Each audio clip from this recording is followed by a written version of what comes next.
வணக்கம். இது லதாவின் கதை நேரம். கதை நேரத்தில் இன்னைக்கு எழுத்தாளர் கல்கி அவர்களின் சிவகாமியின் சபதம் அத்தியாயம் 25 கடல் தந்த குழந்தை. பல்லாயிரம் ஆண்டுகளுக்கு முன்னால் காஞ்சி ராஜ்யத்தின் புராதன ராஜவம்சம் சந்ததி இல்லாமல் முடிவடைந்தது. மன்னனில்லாத மண்டலம் பாழாய் போய்விடுமே, அரசனில்லாத நாட்டில் குடிகள் எல்லையற்ற துன்பங்களுக்கு உள்ளாவார்களே என்று தேசத்தின் பெரியோர்கள் ஏங்கினார்கள். அப்பொழுது அருளாளரான ஒரு மகான் மக்களை பார்த்து, கவலை வேண்டாம், காஞ்சி ராஜ்யத்திற்கு ஒரு மன்னனை கடல் கொடுக்கும், இதை நான் கனவிலே கண்டேன் என்றார். அது முதல் அந்நாட்டில் கடற்கரையோரத்தில் காவல் போட்டு வைத்திருந்தார்கள். ஒரு நாள் கடற்கரை ஓரமாக கப்பல் ஒன்று வந்தது. அது எந்த நாட்டு கப்பலோ எங்கிருந்து வந்ததோ தெரியாது. கரையில் இருந்தவர்கள் பார்த்து கொண்டிருக்கையிலேயே திடீரென்று கொடிய புயற்காற்று வீசுகிறது. ஊழிக்காலம் வந்துவிட்டதோ என்று தோன்றும்படி கடல் கொந்தளிக்கிறது. கரையோரமாக வந்த கப்பல் இப்படியும் அப்படியுமாக ஆடுகிறது. கப்பலின் கொடிமரங்கள் சின்னாபின்னமாகின்றன. ஆ, என்ன பயங்கரம்! தயிரை கடையும் மத்தை போல் கப்பல் சுழல்கிறதே. சுழன்று சுழன்று அடடா, அதோ கவிழ்ந்து விட்டதே.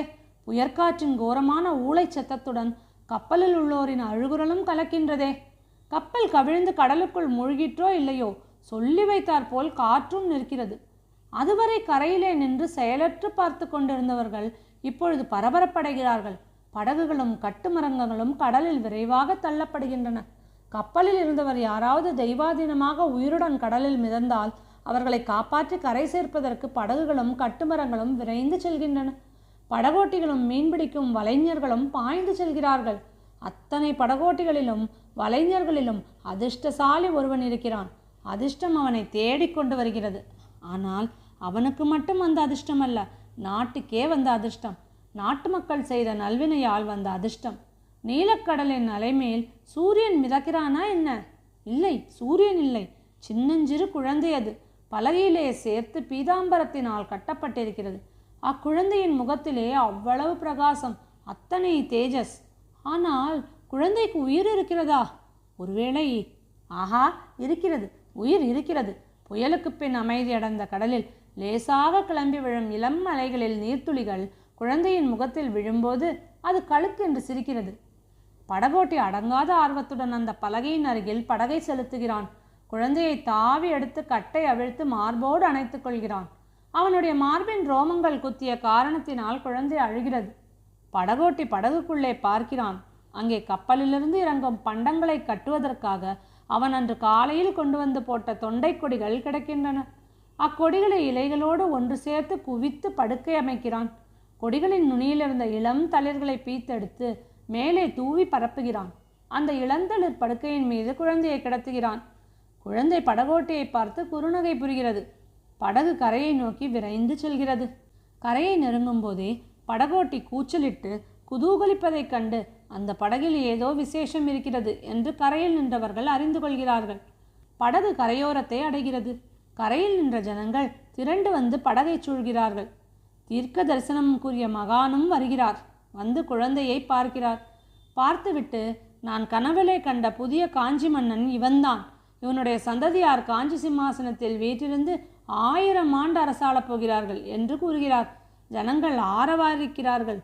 திரைக்கடல் அளித்த தெய்வ குழந்தைக்கு இளந்திரையன் என்று பெயரிடுகிறார். தொண்டைக்கொடியின் மீது கண் வளர்த்தபடியால் தொண்டைமான் என்ற பெயரும் இவனுக்கு பொருந்தும். இவனால் இனி காஞ்சி சாம்ராஜ்யத்திற்கு தொண்டை மண்டலம் என்று பெயர் வழங்கும் என்று தீர்க்க தரிசனமும் அவள் அல்வாக்கிலிருந்து வெளிவருகிறது. வடமொழி புலவர் ஒருவர் இளந்தளிர்களின் மீது கிடக்கும் குழந்தையை பார்த்துவிட்டு அதற்கு பல்லவராயன் என்று நாமகரணம் செய்கிறார். அதை தமிழ் புலவர் ஒருவர் போத்தரையன் என்று பெயர்த்து கூறுகிறார். கவிஞர்கள் வருகிறார்கள். கடல் தந்த குழந்தை பற்றி அழகான கற்பனைகளுடன் கவிதைகள் புனைகிறார்கள். இந்த திரைக்கடல் ஏன் இப்படி ஆர்ப்பரிக்கிறது தெரியுமா? திரையனை நான் பயந்தேன் என்ற பெருமிதத்தினாலே தான் என்று ஒரு கவிராயர் கூறிய போது ஆற்களியானது தன் அலைக்கைகள் 1000ஐயும் கொட்டி ஆரவாரத்துடன் ஆமோதிக்கிறது. பிற்காலத்தில் வந்த தமிழ் புலவர்களுக்கு பல்லவ குலத்தை கடல் தந்ததாக கூறி விட்டுவிட மனம் வரவில்லை. கடல் தந்த குழந்தை உண்மையில் தமிழகத்தின் அனாதியான சோழ வம்சத்து குழந்தைதான். சோழகுலத்து ராஜகுமாரன் ஒருவன் கடற்பிரயாணம் செய்வதற்காக சென்று மணிபல்லவம் என்னும் தீவை அடைந்து அந்நாட்டு அரசன் மகள் பீலிவளையை காதலித்து மனம் புரிந்து கொண்டான். அவர்களுக்கு ஒரு குழந்தையும் பிறந்தது. அந்த அரசிலங்குமரன் தன் மனைவியோடும் குழந்தையோடும் தாய்நாட்டுக்கு திரும்பி வந்தபோது கப்பலுக்கு விபத்து நேர்ந்தது. விபத்தில் தப்பி பிழைத்து வந்த குழந்தைதான் பல்லவ குலத்தை தோற்றுவித்த தொண்டைமான் இளந்திரையன் என்று கற்பனை செய்து கூறுகிறார்கள். வடமொழி புலவர்களோ பாண்டவர்களின் குருவாகிய துரோணருடைய புதல்வர் அஸ்வத்தாமனின் வழிவந்தவர்கள் பல்லவர்கள் என்று கூறி அதற்கு ஒரு கதை சிருஷ்டிக்கிறார்கள். கடைசியாக சமீப காலத்தில் இந்திய சரித்திர ஆராய்ச்சியில் ஈடுபட்ட ஐரோப்பிய புலவர்கள் பல்லவர்களை தந்த பெருமையை தென்னிந்தியாவிற்கோ வட இந்தியாவிற்கோ தருவதற்கு விருப்பமில்லாதவர்களாய் இந்தியாவிற்கு வடமேற்கிலிருந்து வந்த அந்நியர்களாகிய சகர்தான் காஞ்சிபுரத்தை தேடி வந்து பல்லவர்களானார்கள் என்று எழுதி அதை புத்தகங்களிலும் அச்சு போட்டார்கள். நம் பழம்புலவர்களின் கதைகளெல்லாம் கற்பனை என்று தள்ளிய நம்மவர்களோ மேற்படி நவீன ஐரோப்பிய புலவர்களின் வாக்கை வேத வாக்காக ஒப்புக்கொண்டு பல்லவர்கள் அந்நியர்களே என்று சத்தியம் செய்தார்கள். தமிழகத்திற்கு பல வகையிலும் பெருமை தந்த காஞ்சி பல்லவர்களை அந்நியர்கள் என்று சொல்வதை போன்ற கட்டுக்கதை உலக சரித்திரத்தில் வேறு கிடையாது என்றே சொல்லலாம். பல்லவ குலத்தின் உற்பத்தியை பற்றிய மேற்கூறிய வரலாறுகளில் எவ்வளவு வரையில் உண்மை எவ்வளவு தூரம் கற்பனை என்பதை இந்நாளில் நாம் நிச்சயித்து சொல்வதற்கில்லை. அந்த நாளில் அந்த குலத்தில் பிறந்தவர்களுக்கு கூட அதன் உண்மை நன்றாக தெரிந்திருக்கவில்லை. ஆனால் ஒன்று நிச்சயமாய் தெரிந்திருந்தது. அதாவது பல்லவ குலத்தில் தோன்றியவர்களுக்கெல்லாம் கடற்பிரயாணத்தில் ஆசை அபரிதமாயிருந்தது. அந்த ஆசை அவர்களுடைய இரத்தத்தோடு ஒன்றி போயிருந்தது.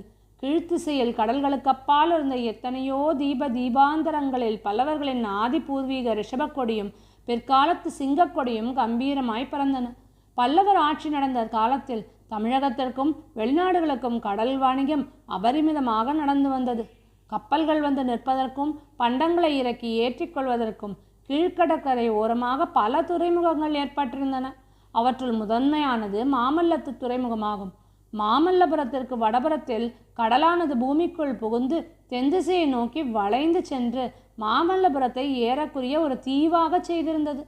இவ்விதம் காஞ்சி நகருக்கு அருகில் ஏற்பட்டிருந்த இயற்கை துறைமுகமானது ஏக காலத்தில் நூற்றுக்கணக்கான கப்பல்கள் வந்து நிற்பதற்கும் பண்டங்களை ஏற்றுவதற்கும் இறக்குவதற்கும் வெகு வசதியாக அமைந்திருந்தது.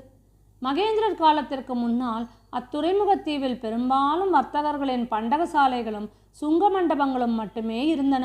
படகோட்டிகளும் மீன்வலைஞரும் தான் அங்கே அதிகமாக வாசம் செய்து வந்தார்கள். மகேந்திர பல்லவர் அங்கே பல அரசாங்க அதிகாரிகளையும் சிற்பங்களையும் குடியேற்றினார்.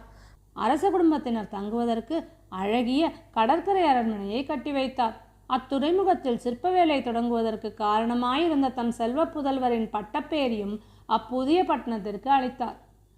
முதலில் அத்துறைமுகத்தில் சிற்ப வேலைகள் தொடங்க வேண்டும் என்ற தந்தையும் குமாரரும் சேர்ந்து எந்த இடத்தில் தீர்மானித்தார்களோ அதே இடத்தில் சென்ற அத்தியாயங்களில் கூறிய சம்பவங்கள் நடந்த தினத்திற்கு மறுநாள் பிற்பகலில் சக்கரவர்த்தியும் மாமல்லரும் நின்று கொண்டிருந்தார்கள்.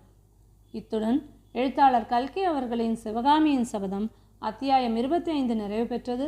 சிவகாமியின் சபதத்தை பற்றி மேலும் அறிய இணைந்திருங்கள் லத்தாவின் கதை நேரத்தில். வணக்கம்.